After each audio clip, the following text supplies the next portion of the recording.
sintonizar a su programa Energía, Combustibles y Más. Hoy, martes 8 de noviembre del 2022, le los saluda Luis Ramón de este lado. Así mismo saludo a mis compañeros, el ingenierazo José Colón Contreras. ¿Cómo estás? Buenas noches. Gracias, Luis. Muy buenas noches, querido Radio Escucha.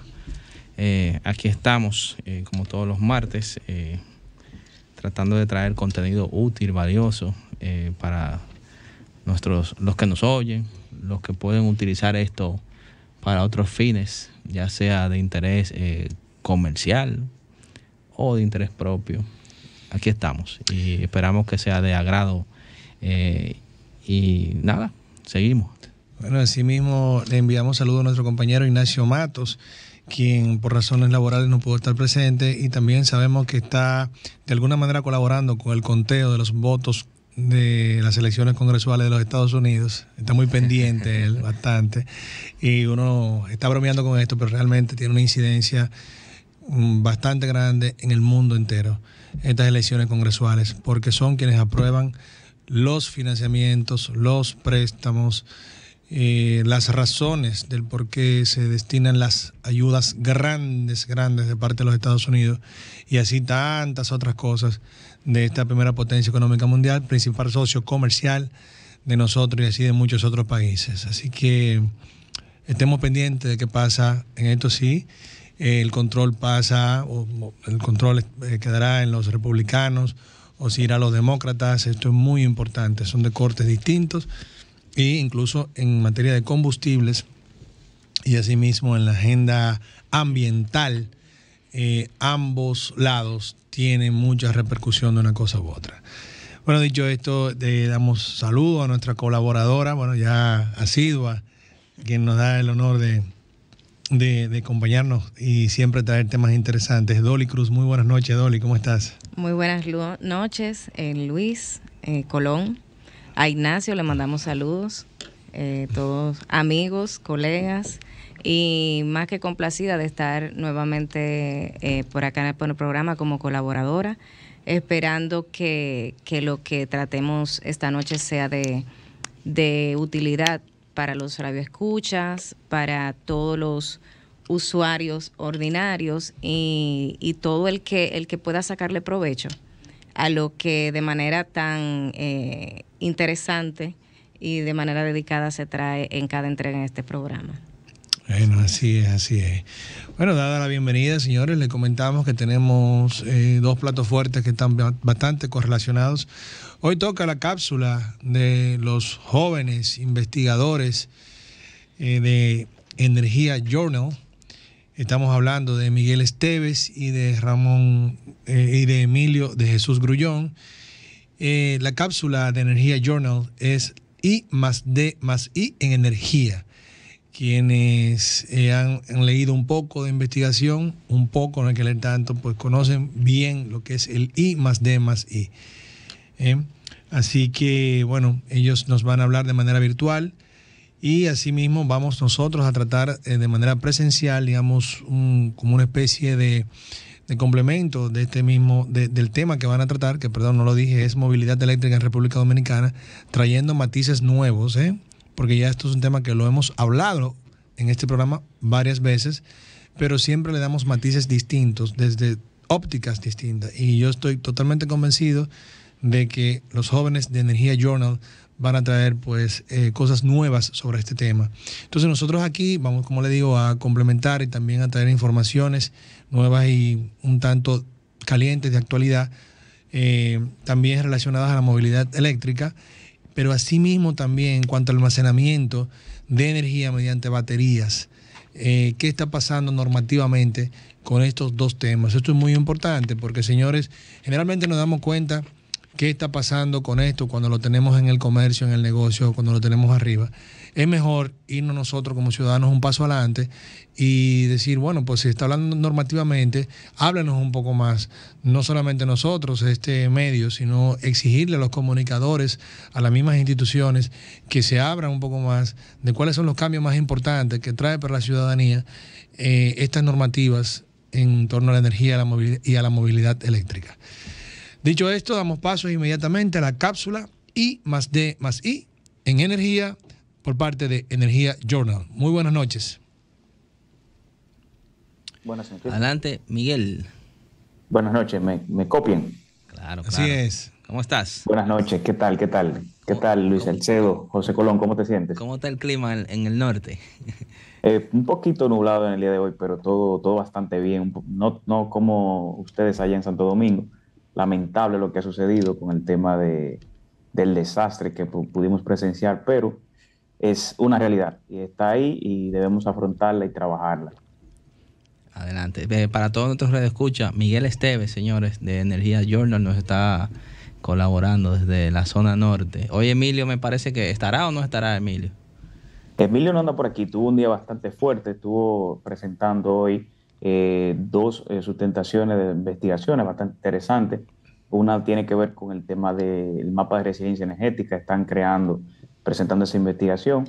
Y el otro tema ahora mismo se me escapó, pero eran dos sustentaciones. Realmente fue un día exitoso para nosotros y para él. Y pues ya no le vamos a tener por aquí, sentí un poquito ya indispuesto de salud, pero vamos a hablar de un tema que de hecho, como ustedes dicen, es un tema que ustedes han conversado. Es un tema que recientemente, y ya abriendo la conversación, si ustedes están de acuerdo, José. Adelante. Pues básicamente, recientemente la Superintendencia de Electricidad, como todos ustedes saben, presenta o dio a conocer una audiencia pública para dar a conocer dos reglamentos. Uno relativo al tema de la tarifa eléctrica para la movilidad eléctrica y uno relativo a la infraestructura de carga.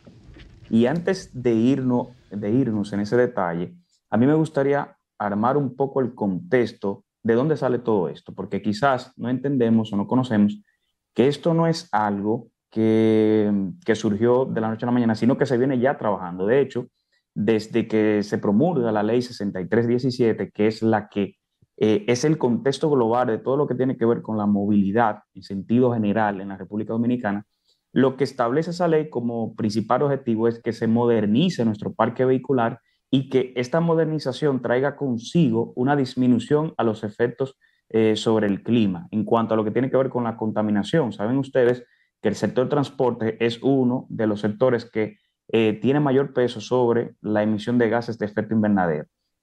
Dicho todo esto, con esta ley, ya luego, por allá por el 2020, el Banco Interamericano de Desarrollo, junto con el Intran, lanzan lo que es el Plan Estratégico Nacional de la Movilidad Eléctrica.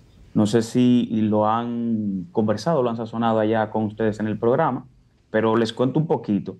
Este plan se divide en 4 ejes fundamentales y precisamente estos reglamentos vienen a responder 2 de estos ejes. Por un lado tenemos el tema de todo lo que tiene que ver con el marco legal y regulatorio, es uno de los ejes fundamentales de este plan, las capacidades institucionales y profesionales, la infraestructura de carga como un tercer eje y un cuarto eje que tiene que ver con los vehículos públicos y privados. Entonces, ahí me detengo, no sé si quieren agregar algo sobre esa conversación. No, hasta ahí vamos bien. Vamos bien. Tranquilo. Fenomenal. Las inquietudes vendrán ahora. Aquí tenemos a Dolly, recuérdate. Excelente. Dicho todo esto, este plan, que está bastante trabajado, les invito a que lo vean, lo pueden conseguir en la página del Intran. Pues precisamente estos reglamentos que lanza la superintendencia vienen a dar respuesta a 2 de estos ejes. Es relativo al que tiene que ver con el marco legal y regulatorio y el que tiene que ver con la infraestructura de carga, que desde mi punto de vista son precisamente los mayores retos que tenemos nosotros para el desarrollo de la movilidad eléctrica. Algo que no comenté o que no dije es que la movilidad eléctrica como tal debemos verlo no solamente como un tema de vehículos eléctricos, sino desde el concepto de movilidad. ¿Por qué? Porque se habla no solamente de tener vehículos eléctricos, sino de tener movilidad a gran escala, que son estos proyectos que está desarrollando el gobierno central, que tienen que ver con, por ejemplo, el metro, para citar algunos, y todo lo que tiene que ver también con la micromovilidad, todo el tema del uso de las patinetas, todo esto que realmente impacta y la movilidad eléctrica es clave para nosotros alcanzar el compromiso que tenemos trazado a partir del Acuerdo de París de reducir en un 25% antes del 2030 nuestras emisiones de gases de efecto invernadero. La movilidad eléctrica juega un rol fundamental en lo que tiene que ver con la transición energética Y eso hay que entenderlo, y es un tema transversal que está ligado precisamente con la movilidad, con movernos en las ciudades, cómo hacemos esto de una manera más sostenible, es el concepto, y yo creo que hay que empezar a evolucionar, no solamente ver el tema desde vehículos eléctricos, sino desde movilidad. Por eso el plan estratégico habla de movilidad, no solamente habla de vehículos eléctricos. Dicho todo eso, entonces, en este contexto, vamos a hablar un poquito del marco legal y regulatorio. ¿Qué pasaba en la República Dominicana? Lo que sucede con la tecnología, y todos lo sabemos, es que normalmente surge la tecnología y luego surge la regulación. Eso es lo que se suele suceder. Entonces, nosotros teníamos un tema legal que nace desde la Ley General de Electricidad, la 12501, donde en su artículo 53 específicamente, y cito, los concesionarios del servicio público de distribución tienen el derecho a ser distribuidores exclusivos de los usuarios sometidos a la regulación de precios dentro de su zona de concesión, lo que técnicamente imposibilitaba que alguien que, por ejemplo, tuviera un tema de infraestructura de carga dentro de la zona de concesión de una distribuidora, de cualquiera de las nuestras, de norte, de sur y de este, pudiera hablar o comercializar con energía, pudiera cobrar la energía. Lo que se hizo, que todos conocemos, que hay una plataforma que ha desarrollado la marca Evergo, que ya tiene una gran cantidad de cargadores en todo el país. Lo que se pusieron de acuerdo es para hablar de un tema de uso de tiempo y no de uso de energía. Pero ahora, con el nuevo reglamento que se dio a conocer precisamente, lo que nos están diciendo es que va a haber una tarifa específica para el vehículo eléctrico, de hecho, incentivando a precios mucho más asequibles, más económicos, en horario de baja demanda frente al sistema eléctrico nacional interconectado, lo cual es la ruta, es la experiencia que han vivido otros mercados internacionales, y entiendo que es un paso demasiado positivo que va a incentivar el ahorro económico y que va a poder entonces darle paso a la movilidad eléctrica sin afectar la infraestructura de red que nosotros tenemos, la infraestructura de distribución, que como bien tú sabes, José, es una de las que, en mi parecer, también otro de los grandes retos que tenemos de cara a lo que tiene que ser ya a futuro la movilidad eléctrica, el tema de la red de distribución de media tensión, sí, precisamente por el tema de las pérdidas y por el tema de la adolescencia que tenemos ahora mismo con el tema de los medidores, y cómo entonces vamos a mantener la seguridad de la red con todas estas adolescencias, sabiendo lo que tenemos. Sí, pero tú mencionaste el tema de pérdidas y el tema de suministro de medidores con el tema de movilidad, pero uno de los tópicos que se han abordado cuando se habla de movilidad eléctrica, y en alguna ocasión viendo unos documentos de la experiencia en Alemania con este tipo, con información aportada por la GIZ, con este tipo de tecnología, siempre hay que tomar de la mano o en cuenta en la parte de distribución cómo eso va a afectar la cargabilidad de los transformadores de distribución, que si estamos estamos expandiendo los sistemas de carga de vehículos, estamos hablando que en algún momento en un residencial, qué sé yo, de 10, 20 apartamentos, puede ser que la mitad tengan vehículos eléctricos o incidan en tener vehículos eléctricos. Eso viene de la mano que cargar una batería, dependiendo de qué tipo de batería tenga tu vehículo, pudiera suponer que tu demanda de energía supere la capacidad que te dan según la tarifa que tú tengas, comercial o residencial. Sí, te la puedes disparar y cambiártela. Ese es por un lado, pero por otro lado está si el transformador va a poder soportar, según la capacidad que tenga, que de manera simultánea, si estén cargando, qué sé yo, una cantidad X de vehículos eléctricos con batería de ¿cuánto? De 25 kilos, 50 kilos. Y dependiendo del tipo de cargador, si es súper rápido, lento y eso. Entonces eso pudiera comprometer la instalación de distribución. Eso pudiera comprometer a las distribuidoras a que van a tener pudiera tenerse en el tiempo una tasa de fallas de transformadores de distribución en residenciales. Normalmente son mounted o banquitos tipo postes, que Correcto. si comienzan a fallar porque la capacidad no es suficiente debido a la alta incidencia de vehículos cargando, pues eso pudiera traer consigo otros temas. Entonces, ciertamente hay que preparar también el terreno para que esto se pueda mitigar antes de que se tenga un impacto muy grande. Sí, sobre ese punto, nada, lo que puedas comentar al respecto, Miguel, te lo agradeceríamos, darnos tu opinión. Si vámonos a la pausa y entonces ahí desarrollamos esa parte tan interesante. Si estamos escuchando a Miguel Esteves hablándonos sobre aspectos regulatorios de movilidad eléctrica, bastante interesante, cuestiones que están en discusión ahora mismo.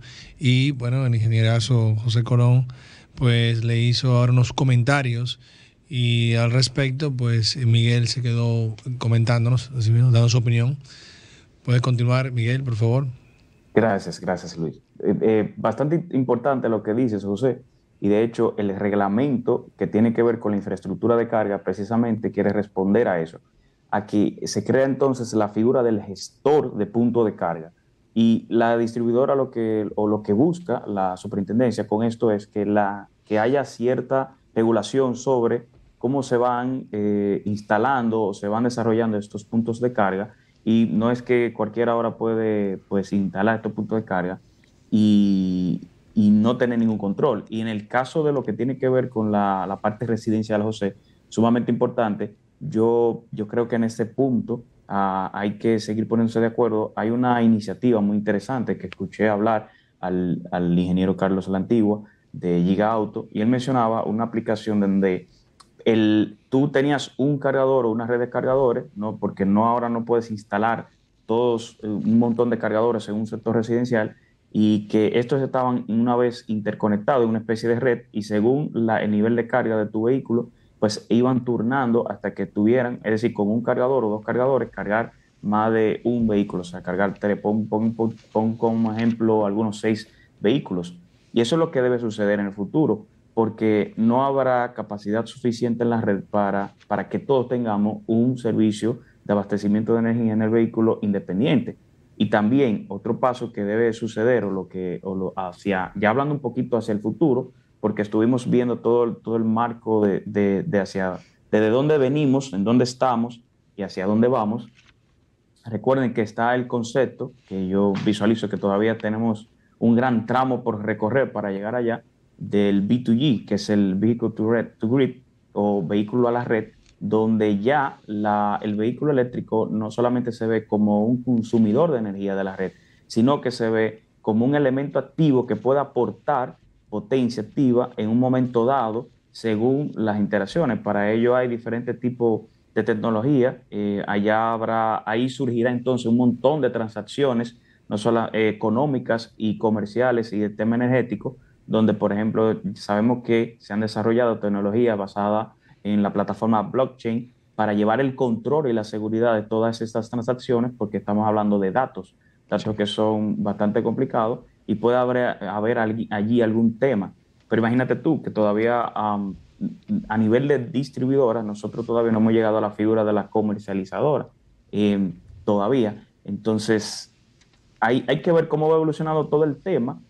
Yo creo que independientemente no tenemos lo último de la tecnología ni lo más avanzado, pero sí visualizo y sí valoro positivamente los pasos que estamos dando, entendiendo que hay un plan, que hay una ruta que se ha trazado, y pues estas audiencias públicas, que valga la redundancia o válido destacar, esto todavía no ha sido ya pues definitorio, sino que está todavía pues en este proceso dándose a conocer, y precisamente la idea es pues caminar, avanzar en la consecución de ese plan, que precisamente uno de los temas importantes que trazaba o que señalaba de manera muy categórica era todo el tema de lo que tiene que ver con el marco regulatorio. Este reglamento viene a dar respuesta a ello, y todo el tema que tiene que ver con la infraestructura de carga, que también el otro reglamento viene a dar respuesta a ese punto que he mencionado. Bien, con el tema de la infraestructura de carga, ¿qué nos comenta sobre el tema de la batería? No sé si al respecto puedes decirnos algo almacenamiento por batería. Oh, ok, tú te refieres, pero ya a nivel, vamos a decir, a nivel de grandes plantas o a nivel de micro almacenamiento. De micro almacenamiento. Bueno, ese es precisamente el concepto de B2G, donde ya pues visualicemos los vehículos como baterías que son móviles, cargas y mini generadores que son móviles que tienen la habilidad, tienen la posibilidad de conectarse en diversos puntos de la red. Es una demanda que es dinámica, no a lo que estamos acostumbrados la distribuidora, y allí va a ser sumamente importante definir claramente cómo van a interactuar estas baterías o mini baterías, como le estás llamando, con la red. Y ahí ese es el concepto, viene a dar respuesta al concepto de B2G. Hay que desarrollar todos los mecanismos de seguridad, todos los mecanismos también de las transacciones, y a nivel de infraestructura también entender cómo sería eso. Bastante interesante también el concepto para ello, porque viene siendo como si fuera una especie de, cada vez que tú tienes imaginemos un centro comercial, hasta cierto punto eso se convierte en una micro red donde tú tienes una serie de elementos que van a interactuar con esa carga, con la red, y esta carga que es móvil. Y precisamente Emilio lo ha mencionado en otras conversaciones que hemos obtenido con ustedes, el proyecto que ellos están desarrollando y el laboratorio de microredes, lo que pretende es precisamente simular este tipo de comportamiento de la red. ¿Cómo se comportaría esta red si yo en este punto pues tengo tales condiciones X? Tú puedes simularlo y entenderlo.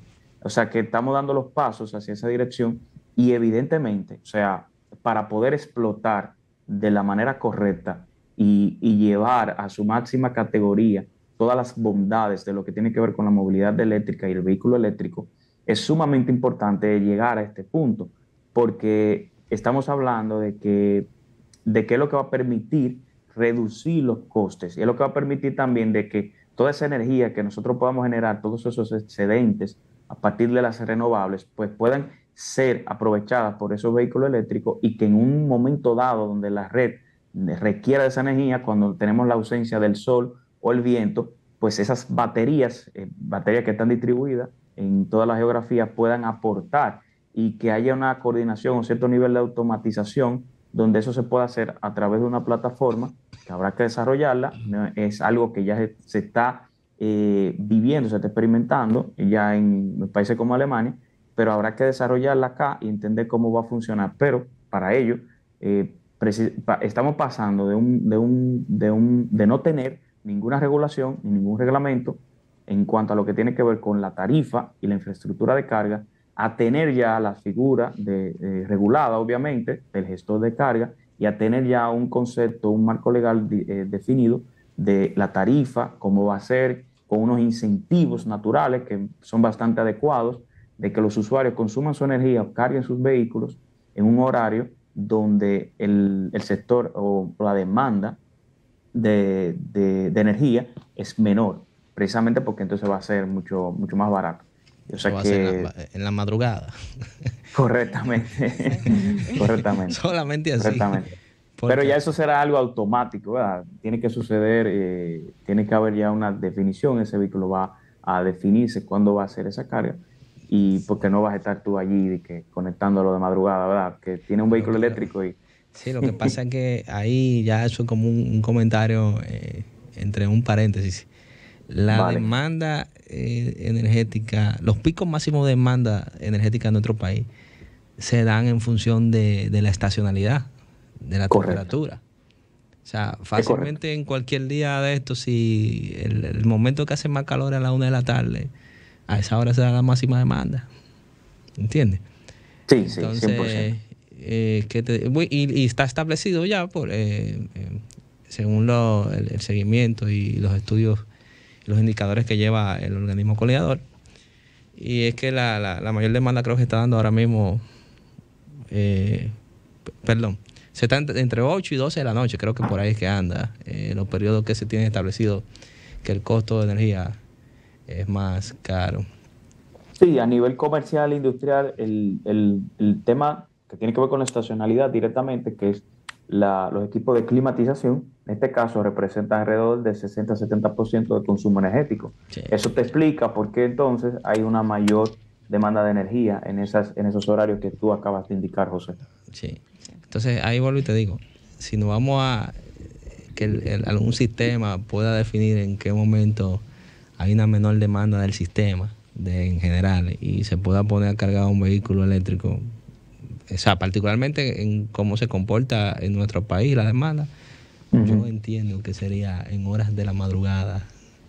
O sea, yo me imagino que cuando tú te mencionas que de manera inteligente eso lo haga alguna aplicación. Correcto. O algo, sería que tú llegas a las 8 de la noche a tu casa, conecta el vehículo, pero él no va a iniciar su carga de una vez, sino que luego ya cuando haga, o sea, según la parametrización que tenga, él comenzará a hacer su carga en horas de la madrugada, por así decirlo. Incluso, José, más lejos, el vehículo va a tener data, el sistema va a tener data. Claro. Y a través de la inteligencia artificial, el vehículo te va a decir, bueno, según mi data, lo que me dice es que la energía va a estar más barata en este momento de horario, y ahí entonces yo voy a comenzar a cargar el vehículo, porque es el momento donde porque es una especie de algoritmo que lo que va a estar eficientizado o apuntando hacia que te pueda aprovechar el momento de más barato de la energía y viceversa, porque va a querer venderte en el momento entonces en el que está más caro, que en el que tú como usuario puedes obtener mayor beneficio, mayor retorno de inversión de esa energía que tú vas a inyectar a la red. A eso es que apunta el algoritmo y eso es lo que se está desarrollando, y todo lo que tiene que ver con el B2G es precisamente ese concepto lo que apunta a futuro. Miguel, déjalo ahí, vamos a seguirlo comentando después en la pausa. Es bueno resaltar que este segmento es patrocinado por marca de combustibles NETS. Te llevamos más lejos. Si estamos hablando de tarifas, entre tantas cosas, de tarifas en la movilidad eléctrica y los cambios que vienen. Miguel Esteves sigue con nosotros, de Energía Journal.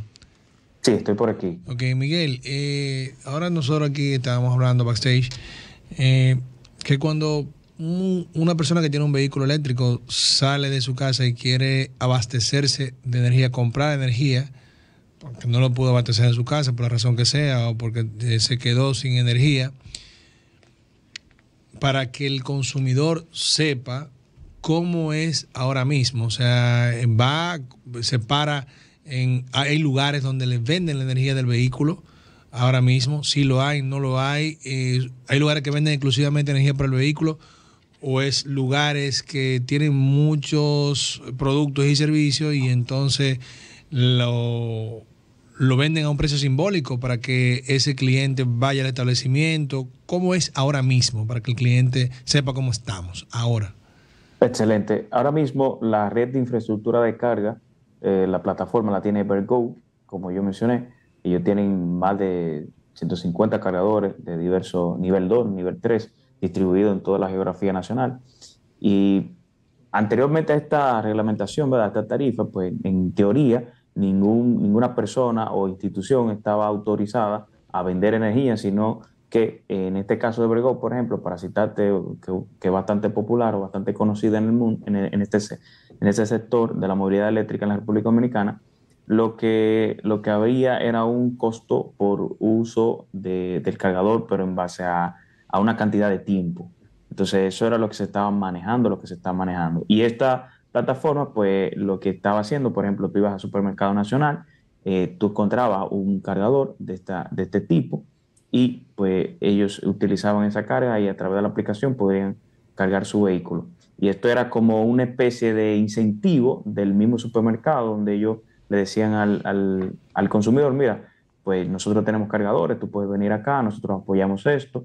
Y entonces es como una estrategia ganar-ganar. No sé backstage ya cómo son las negociaciones, pero lo que se persigue, lo que se busca es que tú como puedas dar el servicio en los centros comerciales, en los estacionamientos, para incentivar, para atraer a las personas y también dar esa imagen de todo lo que tiene que ver con el apoyo a la sostenibilidad. Bueno, pero no ha estado pagando el consumidor, entonces cuando va así a una plaza, no ha estado pagando. Por concepto de energía como tal. Por concepto de energía, no.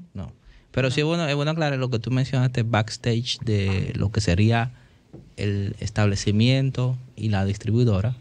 Cabe resaltar que aquí en algún momento el viceministro de Eficiencia Energética, el señor Alfonso Rodríguez, que estuvo con nosotros aquí, mencionó y aclaró que existía un reglamento, o sea, una tarifa técnica que había entre esos establecimientos y la distribuidora a fines de, hasta que llegara la regulación, pues a fines de definir más o menos cuánto sería el costo entre la distribuidora y el establecimiento. Sí, porque eso se mencionó aquí muy claramente, un acuerdo común entre la comisión, creo que fue el mismo Ministerio de Energía y Minas, creo que estaba involucrado la superintendencia, hasta el punto donde lo mencionó, y las distribuidoras. Excelente dato, José, porque en teoría no había pues una definición, un marco legal definido, y no había definido una tarifa, que ahora sí se creó esa tarifa. O sea que, y por ley, aunque hubiese alguna medición por tipo, en teoría no podían cobrar la energía, sino otra cosa. Dolly, eso entonces, ahí le pregunto a Dolly, aprovechando, ¿esa tarifa será subsidiada, sí o no? Bueno, hasta donde la propuesta del reglamento, la tarifa será la tarifa técnica. O sea, no va a haber subsidio porque no responde a la naturaleza de las tarifas subsidiadas, o sea, no van destinadas a una necesidad social o a una necesidad básica del consumidor final. O sea, es una tarifa que está concebida como tarifa técnica, o sea, tarifa que reconoce todos los componentes desde la generación de electricidad hasta que le llega al usuario final. Ok, pues entonces, o sea, eso va a conllevar que los propietarios de vehículos eléctricos estén muy pendientes a la variación de esa tarifa en función de la cantidad de energía que cargue, así, ¿cierto? Sí, o es una sola tarifa plana, no sé. Hay algo importante y es que el reglamento introduce, como señalaba el expositor, una figura que se conoce como el gestor de carga. El gestor de carga es aquel que va a instalar una infraestructura con fines de justamente brindar el servicio de energía para recarga de vehículos eléctricos. Lo que está previsto ahora mismo en la propuesta de reglamento es que la tarifa que va a estar regulada va a ser la tarifa que va desde el distribuidor hasta el gestor de carga. Ya la tarifa que sea del gestor de carga al vehículo que pasa a cargar, esa no va a estar regulada. O sea, ya esa va a entrar lo que es la libre competencia, porque el ámbito de regulación de la Superintendencia de Electricidad solamente prima sobre lo que son las empresas distribuidoras, que son lo que son agentes del mercado. Por eso su venta, lo que se va a considerar en el caso del gestor como usuario final, es el gestor de carga. La otra figura es como lo que hemos estado conversando, cuando es un residencial, que se haya una relación directa entre la empresa distribuidora y el usuario final, por ejemplo, un residencial, el condominio de ese residencial. Entonces esa es la tarifa, que igualmente ambas tarifas, tanto la del gestor de carga como la de ese usuario final, en sus condiciones ambos de usuario final, según la explicación que di, entonces es una tarifa que ninguna va a estar subsidiada. Ok. Y entonces, ahora yo sí tengo una inquietud ahí, es así, y cualquiera, ya sea tú o Miguel, a ver si tienen conocimiento, porque esa parte me la perdí de lo que ha sido el reglamento de movilidad. Si yo tengo mi tarifa, o sea, mi contrato con la distribuidora, mi tarifa normal, pero decido agregar un cargador eléctrico que va a depender de mi mismo suministro, me imagino que eso tendrá eso un medidor aparte, sí, y me cobrarán una tarifa diferente, ¿cierto? Sí, es correcto. Dentro de la infraestructura tú tienes que tener tu medidor que te permita diferenciar o que pueda diferenciarse el consumo que corresponde al vehículo y lo que corresponde a tu consumo ordinario. Ok, excelente. Okay. Miguel, ¿algún comentario de eso? Sí, ahí me gustaría saber, y si Dolly tiene la respuesta, en el caso de estos cargadores que no son necesariamente nivel 3, por ejemplo, que son de menor consumo de potencia y que no exceden quizá el rango, si la persona sabe manejar bien su carga, al final ahí no tendrá la distribuidora cómo saber si tú estás alimentando pues un vehículo eléctrico o cualquier tipo de carga. ¿Hay algo ahí que se habló de ese tema o cómo se visualizó esa parte? Bueno, en esa parte no, como tú señalabas, creo que va a ser algo que va a definirlo la experiencia, o sea, el proceso, porque van a haber procesos, fiscalizaciones previas, y se supone que cuando tú vas a desarrollar una estructura, todas las estructuras deben estar declaradas o deben estar verificadas, para lo cual se le va a otorgar una autorización o un licenciamiento por parte de la Superintendencia de Electricidad. O sea, eso sería a los instaladores de tecnología de cargadores. Sí, en el caso de los que van a ser usuarios directos con la empresa distribuidora, ya ahí sí va a ver que la empresa distribuidora va a tener un trabajo bien arduo para poder definir esos consumos. Para mí va a ser prácticamente imposible o va a ser muy difícil. Yo creo definir ambos conceptos. Sí. Miguel lo dice porque esos son esos cargadores portátiles que tú tienes ahí. Déjame correcto, sí. No, y si tengo 5 personas, van a decir, bueno, vamos exactamente. Y mira que yo creo que ahí entonces entra el rol del Observatorio Permanente de la Movilidad, el OBSEVI, que se crea en la ley 6317 precisamente, y ahí hace falta la información, hace falta el apoyo interinstitucional entre las instituciones para poder, pues precisamente, entender que ahora tú tienes un vehículo eléctrico y no solamente cómo esto afecta, cómo esto impacta, y que tú puedas ser un usuario, pues como digo yo, más responsable, más conocedor del tema, que tú tengas que estar quizá en una base de datos, o es la única forma que se me ocurre de regularlo. Mira, eso es lo que estaba pensando, Miguel. Lo que debería ahora de ser más robusto y transparente aún para una distribuidora poder definir eso es: una persona que quiera un vehículo eléctrico es una persona, ¿no? ¿Verdad? Tiene un nombre. Y tiene ese nombre de esa persona está asociado en algún sistema a algo que tenga que ver con los servicios públicos, en este caso la energía eléctrica. A veces no como titular, pero de alguna forma u otra, dependiendo de dónde esté, de la vivienda donde esté, está asociado a un contrato de energía. Esa sería la única forma de, teniendo acceso en este caso, por ejemplo, el regulador, si quiere fiscalizar. Esa sería una forma. Pero también la distribuidora, si quiere saber dónde hay vehículos eléctricos que quizás no tengan declarado una tarifa especial para movilidad, pero si pueda saber que quien habita ahí tiene un vehículo, pues entonces así puede hacer el descenso a terreno y la captación correspondiente.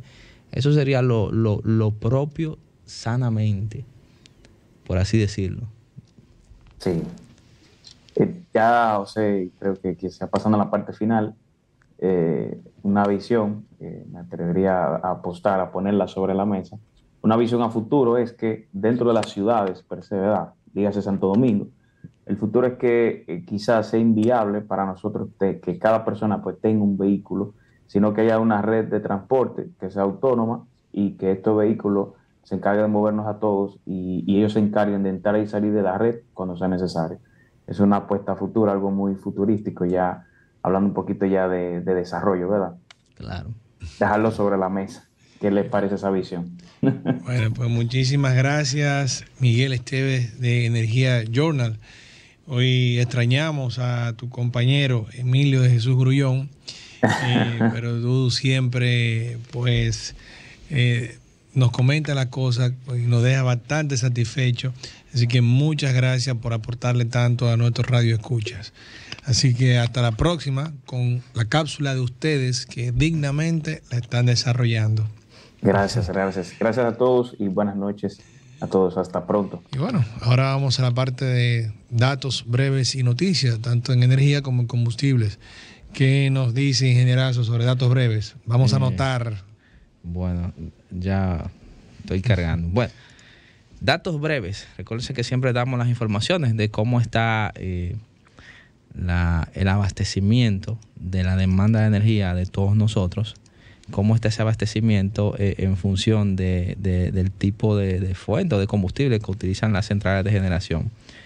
Como mencionamos la vez anterior, la última vez que mencionamos los datos, recuérdense que siempre en el histórico de nuestro programa siempre hemos visto que las fuentes de generación de energía en base a gas natural siempre estaban por encima del 40%. Sí. Pues ahora se mantiene por debajo del 40%. Tanto lo vimos en el mes que cerró de octubre y también ahora en lo que va de este mes de noviembre a estos 8 días, tenemos que está en primer lugar en el abastecimiento de la demanda en las centrales de generación en base a gas natural, con una participación de un 34.03%. Bajó mucho. Correcto. De un 44 promedio que siempre teníamos, ahora un 34, o sea, está un 10%. No, un 10%. Pero me estoy preocupando, porque entonces la que subió yo creo que no es la que más conviene. Ahí voy. Entonces, las centrales a carbón están un 30.96%, más o menos. También bajita. Está bajita, exacto, pero está dentro de su rango, porque siempre era 34, 32, 33, así. Está en 30.96%. Entonces, en tercer lugar tenemos, en muchas ocasiones llegamos a ver en tercer lugar a las centrales hidroeléctricas, pero hoy tenemos en tercer lugar a las centrales que funcionan con fuel oil número 6, o HFO, High Fuel Oil, como le dicen, con una participación de un 20.10%.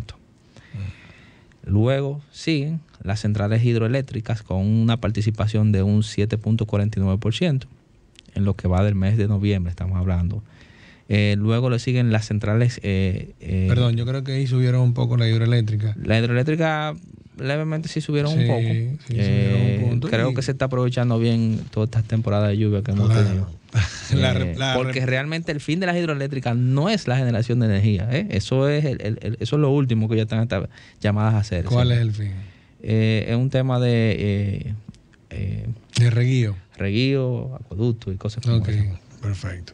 ¿Entiendes?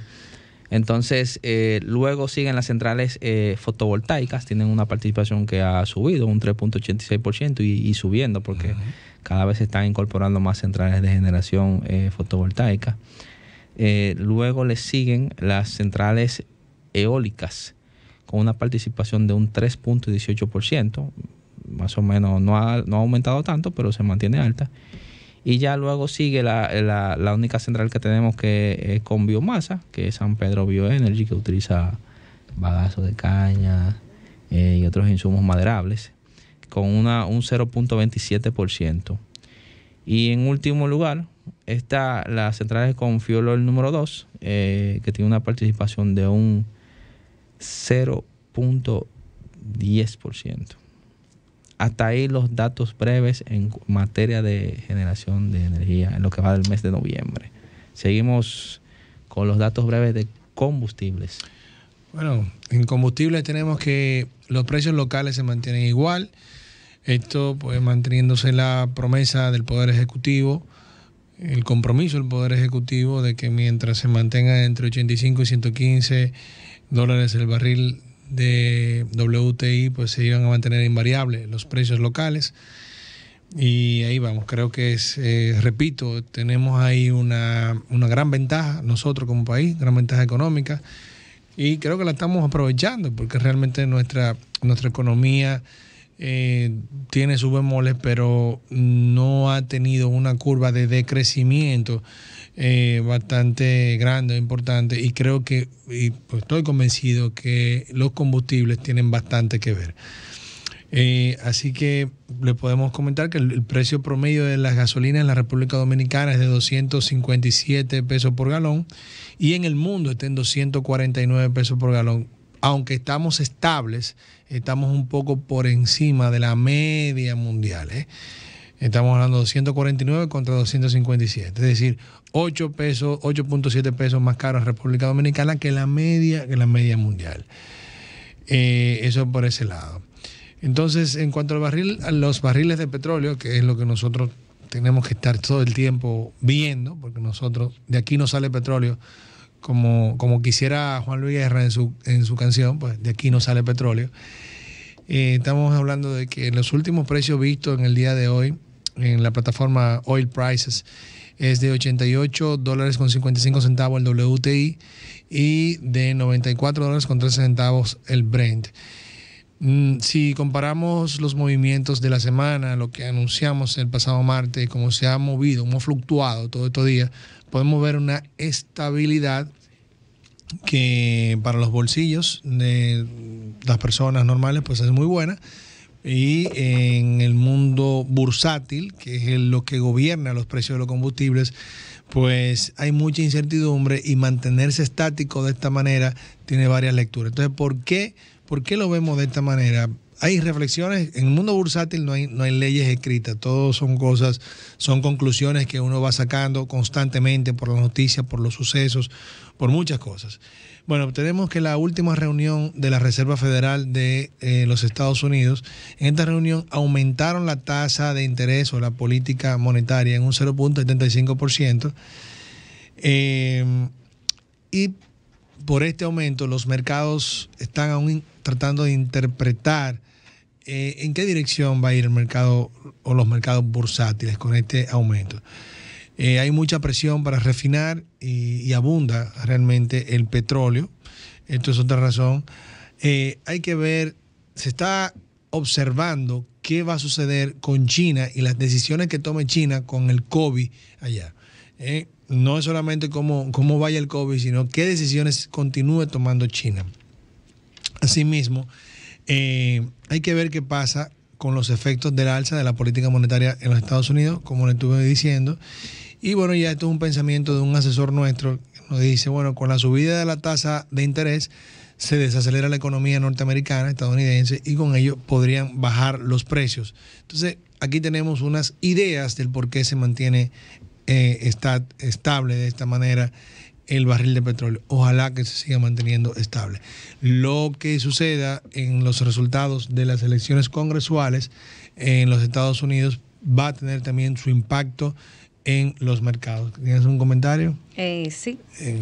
Adelante, Dolly. Dolly Cruz. Bueno, como noticias, tenemos que una noticia del pasado 4 de noviembre, se verifica que el regulador eléctrico, la Superintendencia de Electricidad, aprobó el lanzamiento de una licitación pública en la República Dominicana de 900 megavatios sobre generación existente, generación térmica.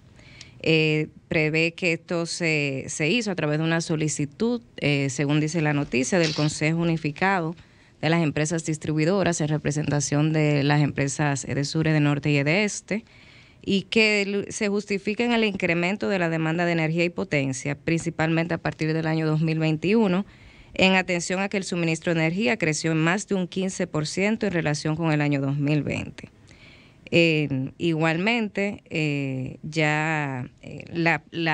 este es un contrato, prevén contratos de compraventa de energía a largo plazo, con un periodo de 60 meses máximo sin prórroga.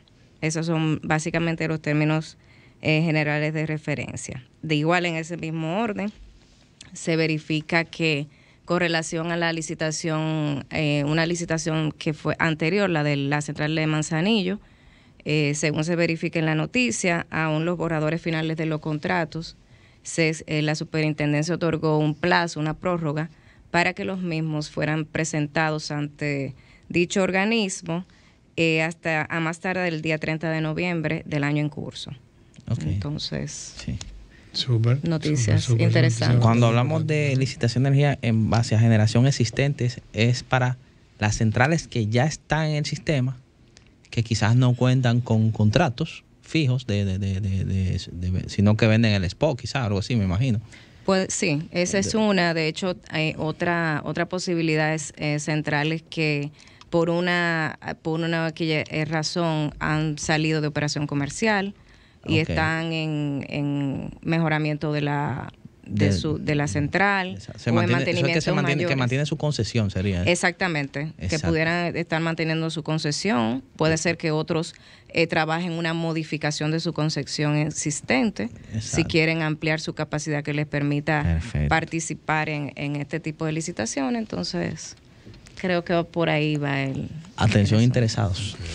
Súper bien. Gracias, Dolly, por traernos esa noticia. Bueno, y entonces continuando con los combustibles, comentarles que en los Estados Unidos han subido todos los combustibles, pero muy poco. Han subido, también se mantienen bastante estables últimamente, lo cual es una alegría para los bolsillos de los estadounidenses y del mundo. En cuanto a noticias relevantes mundialmente en combustibles, debemos resaltar una reacción del presidente de los Estados Unidos en contra de las grandes petroleras de dicho país, específicamente ExxonMobil, Chevron, Shell, BP y otras más, incluyendo también Total Energy, ConocoPhillips.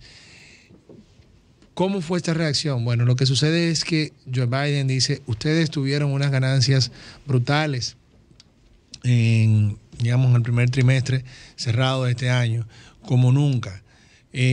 ¿Y qué hicieron con esta ganancia? Lo que hicieron fue que repartieron dividendos entre los accionistas y le propusieron pues seguir comprando acciones. En vez de invertir en tecnología para eficientizar sus procesos y bajar costos a lo interno, y con ello ustedes ayudar al pueblo estadounidense a llevarle combustibles más baratos. Entonces, ¿qué dice Joe Biden, el presidente de los Estados Unidos? Dice, por usted haber hecho esto, pues entonces nuestra agenda gubernamental vamos a poner presión en el Congreso de los Estados Unidos para que de alguna manera se grave o se aumenten los impuestos, se creen nuevos impuestos sobre las petroleras, ya que ustedes pues no han querido hacer la inversión de tan altos, de pingües beneficios para que en pro del pueblo pues norteamericano. Muy interesante este análisis. Ahora veremos qué fuerza va a tener Biden en el Congreso, a resultado de las elecciones de hoy, que todavía no están listos los resultados, pero es muy importante ver en cómo va a quedar parado Biden. Se dice que si Biden logra mantener el poder en el Senado, no Biden, sino los demócratas, pues le va a ir muy bien, pero todo pinta que los republicanos van a dar mucho terreno. Por otro lado, una noticia importante, y ya para culminar en materia de combustibles y medio ambiente, es que el presidente de los Estados Unidos pues anuncia y promete una lucha que la lucha climática continuará tras las elecciones congresuales fuertemente, y está dispuesto a asumir grandes sacrificios para resarcir los daños medioambientales causados por Estados Unidos y por las potencias del norte en años y años y años de industrialización, los cuales han dañado bastante el medio ambiente de países del sur. Entonces, precisamente hoy se está pues culminando las reuniones de la ONU, en la conferencia de la ONU que se llama COP27. Y aquí, básicamente, ya de último, entre tantos temas, lo que se está negociando es la gran cantidad de dinero que exigen los países del sur como resarcimiento a tantos años de industrialización acelerada de los países del norte, y que estamos hablando de más de 2.000 millones de dólares, o sea, que están exigiendo anualmente, y los países del norte dicen, eso no debe ser una exigencia, eso debe ser a voluntad de nosotros. Y aquí se encuentran en esta interesante negociación por algo tan real que lo vivimos día a día. Hasta aquí llegó su programa el día de hoy, y nos vemos el próximo martes. Muchas gracias por su audiencia. Buenas noches. Sol 106.5, con la mayor variedad de contenido, información, entretenimiento e interacción en una sola estación. Cobertura total, disponible para ti en la radio y en las plataformas digitales. Somos Sol 106.5, la más interactiva.